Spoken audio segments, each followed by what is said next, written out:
that in ancient times all kings had at their courts a court fool. And sometimes it probably was true that the fool was a crazy person who had a peculiar capacity for making inappropriate remarks. And there's something about inappropriate remarks that can be very funny. I remember as a child we used to play a game in which we had first of all a book with a story in it, and every now and then a word was left blank. And then you were given a pile of cards that were shuffled around the players, and in turn, as the story was read by one person, the players turned up whatever card they had and said the word. And the most extraordinary things happened. And in this way, of course, the person who could make inappropriate remarks at the right moment can sometimes bring the house down.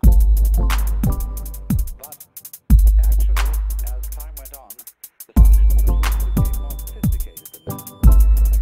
And he became a person whose function was not simply to make jokes and to be a funny man, but to remind the monarch of his humanity, so that he would never get too stuffy. You remember perhaps the lines in Richard II, where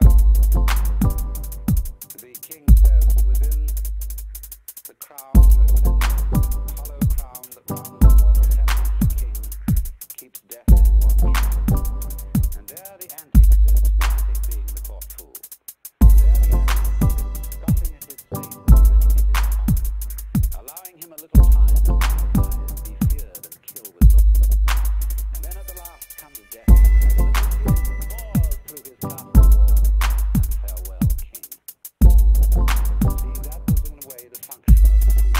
He was reminding you of your finitude, of your mortality, and death at his end, in somewhat the same way as monks used to keep on the desks in their cells a grinning skull. But all this was, of course, nowadays thought very modern, because today we repress very, very strongly, and the whole function and role of the mortician in our culture is to pretend in some way that death doesn't happen. He's a husher-upper. He sweeps you under the carpet at considerable expense. Now then, I try to think whether there is any institution in modern society that really corresponds to the court fool. And there isn't. There is, of course, the political cartoon.